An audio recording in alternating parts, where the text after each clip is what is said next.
S, வீடு, schools, hotels, store room இங்கெல்லாம் partition wall கட்டணும்னாலும் இப்போ பில்டிங் போனஸோட first choice Renocon Rapid Wall Panels. தெருநாய்கள் தொல்லை மற்றும் நாய்க்கடியால் ஏற்படும் பாதிப்புகள் குறித்த வழக்கில் உச்சநீதிமன்றம் மத்திய மற்றும் மாநில அரசுகளுக்கு மிக கடுமையான எச்சரிக்கையையும் உத்தரவுகளையும் பிறப்பித்துள்ளது. நாடெங்கும் பெரும் அச்சுறுத்தலாக மாறி வரும் தெருநாய்கள் தொல்லை குறித்த வழக்கு நீதிபதிகள் விக்ரம்நாத், சந்தீப் மேத்தா மற்றும் என்.வி. அஞ்சாரியா ஆகியோர் அடங்கிய அமர்வு முன் நேற்று விசாரணைக்கு வந்தது. அப்போது நாய்க்கடியால் குழந்தைகள் அல்லது முதியவர்களுக்கு ஏற்படும் காயம் மற்றும் உயிரிழப்புகளுக்கு மத்திய மாநில அரசுகளே இனி முழு பொறுப்பேற்க வேண்டும் என்று நீதிபதிகள் அதிரடியாக உத்தரவிட்டனர்.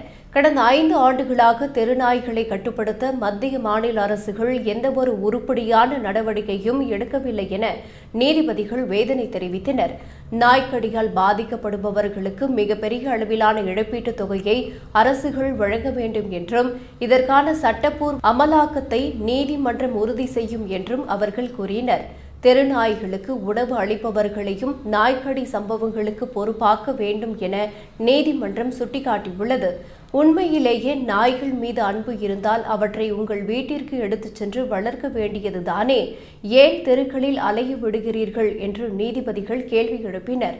மேலும் நாய் பிரியர்கள் என கூறிக்கொண்டு அதிகாரிகளை பணி செய்ய விடாமல் தடுப்பவர்கள் மீது கடும் அபராதம் வசூலிக்க வேண்டும் என்றும் உத்தரவிட்டனர். தெருக்களில் ஆதரவற்ற நிலையில் இருக்கும் குழந்தைகளுக்காக வாதாட முன்வராத பல வழக்கறிஞர்கள் தெருநாய்களுக்காக நீண்ட நேரம் வாதாடுவது மிகுந்த வேதனை அளிக்கிறது என்று நீதிபதிகள் குறிப்பிட்டனர்.